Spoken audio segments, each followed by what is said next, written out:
I'm Debra Sandoe McCausslin. I'm related to the first soldier killed at Gettysburg, George Washington Sandoe. I wrote a book about Yellow Hill. It's where my grandfather had a fruit farm. There was a pre-Civil War African-American community there, working in the Underground Railroad with nearby Quakers.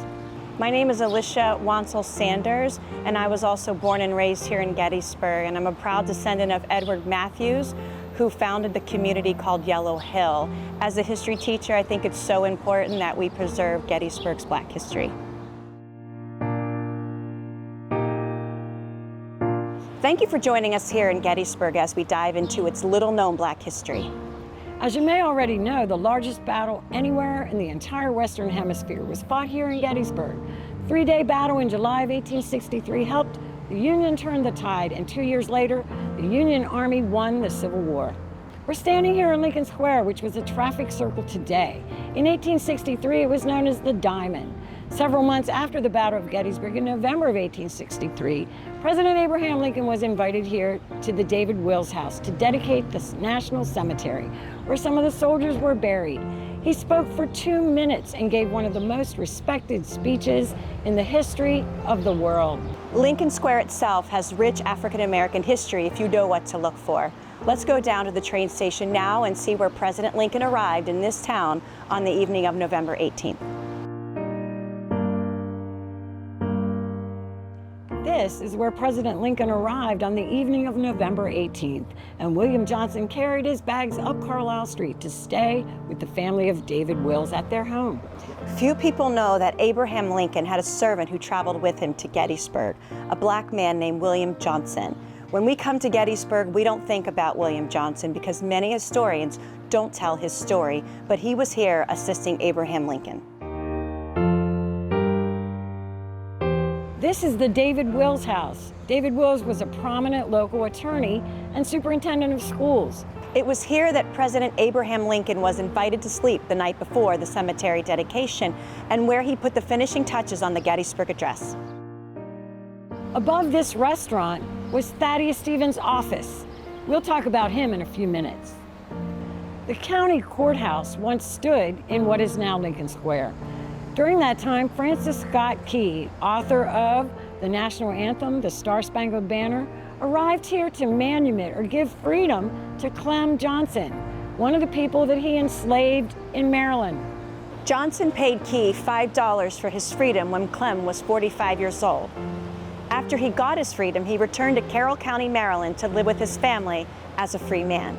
In addition to manumission cases, this courthouse held federal fugitive slave cases in which lawyers, including local legislator Fattius Stevens, argued whether or not freedom seekers from Maryland and Virginia were actually free when they reached the Mason-Dixon line south of Gettysburg.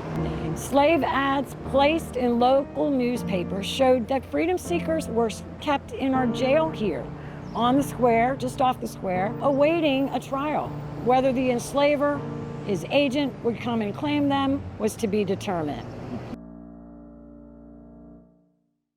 Fattius Stevens was a local attorney and a representative to the United States Congress. He lived here for 26 years, from 1816 until 1842.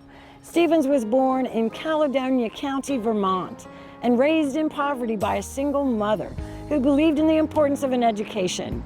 He went to college there and became an attorney practicing law here in Gettysburg. He served as a congressman in the Pennsylvania House of Representatives and became an ardent defender of public education, believing that education should be free as air.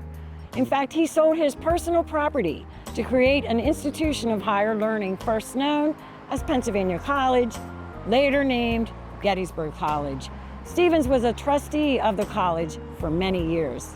It was here that Stevens met his lifelong companion, Lydia Hamilton Smith. Smith was a Black woman called mulatto and born here in Adams County. Because miscegenation was not only frowned upon by white Americans but made illegal in southern states, the relationship became the subject of a 1915 silent film called Birth of a Nation, based on a book and play which includes racist depictions of African Americans and glorifies the Ku Klux Klan. Stevens was one of many people who helped convince President Lincoln to permit Black men to fight in the American Civil War. As a necessary war measure, Lincoln offered the Emancipation Proclamation. During the period of Reconstruction, several amendments to the United States Constitution were created, which ended slavery, granted citizenship to anyone born in the United States or its territories, and granted the right to vote to African American men. These amendments were in large part the result of the work of Fattius Stevens, known thereafter as the Great Commoner. Here on Carlisle Street, we see a depiction of President Lincoln signing the Emancipation Proclamation. It's important to note this document gave freedom only to those people who were enslaved in rebellious states. This means that people enslaved in states that were not in the rebellion, like Maryland and Kentucky, were not freed by the Emancipation Proclamation. The proclamation did, however, call for the enlistment of black men to serve in the segregated Union Army regiments known as the United States Colored Troops, making up 10% of the Union Army and 25% of the Union Navy. Here we see a building called Stevens Hall on the campus of Gettysburg College near Stevens Street. A creek runs through the town and it's sometimes called Stevens Run. Here, a wayside marker was dedicated to him. This monument is dedicated to President Dwight David Eisenhower and his wife Mamie, and their son Icky, who lived in Gettysburg during World War I. In the 1920s, while he was overseeing a tank training facility here at Camp Colt. When he returned to Gettysburg to live permanently in the first and only home he ever owned, he hired a black couple, John and Dolores Money. The Moneys were intimately involved with the Eisenhower family.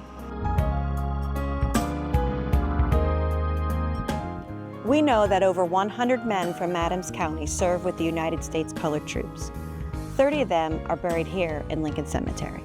Also buried here are victims of kidnapping: Margaret Mag Palm and Catherine or Kitty Payne. Kitty Payne had a horrible ordeal. She was kidnapped from Adams County in 1845, but later got her freedom again. One night in the 1850s, 3 men tried to kidnap Mag Palm. She was born free here.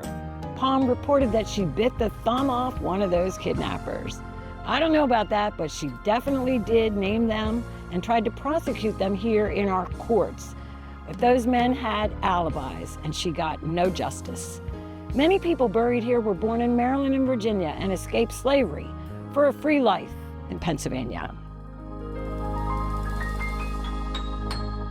We're at the National Cemetery, where thousands of men who fought in the Civil War are buried, and 2 men from the U.S. Colored Troops are also buried here. This is where President Lincoln gave the Gettysburg Address. Henry Gooden of the 127th U.S. Colored Troops and Charles Parker of the 3rd Regiment USCT are buried here. Frederick Douglass was enslaved in Maryland and ran away as a young man. He was literate, a great orator, and public speaker. He delivered speeches in which he talked about his life, abolitionism, and freedom. He gave an incredible speech here in 1869 called Written in Ink and Marked in Blood. In this speech, he reflected upon the war for abolition, and he described how President Lincoln was very beloved by his people.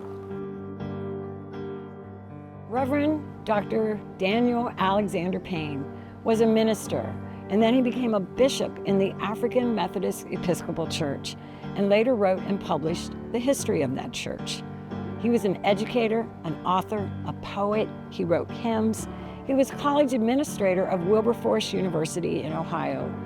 Daniel Alexander Payne was born in Charleston, South Carolina. He was born free and started attending school and educating others.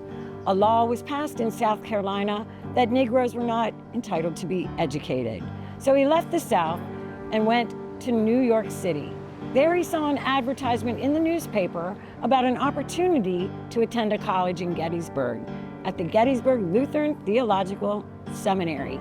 He was here for about 18 months, around 1836. He said that he wanted to spend all of his opportunities getting an education here and reading during all of his spare time. He attended anti-slavery society meetings here, locally, and nationally in the Philadelphia Society. He created schools everywhere he went. He helped form organizations for the improvement of Black folks here in Gettysburg. Frederick Douglass said he never forgot the soft, sweet voice of Dr. Payne, and he eulogized him when Payne died. Payne published his memoirs, and you can read about his words, about the view of the hills. He walked through Carlisle. He met with a lady there named Belle. Daniel Alexander Payne said he wanted to spend his time reading here and viewing the hills. He obtained permission to use a building that belonged to the college for Sunday school instruction. While here, he studied German, Hebrew, Greek. He was an educator, and he met with President Lincoln discussing Negro equality.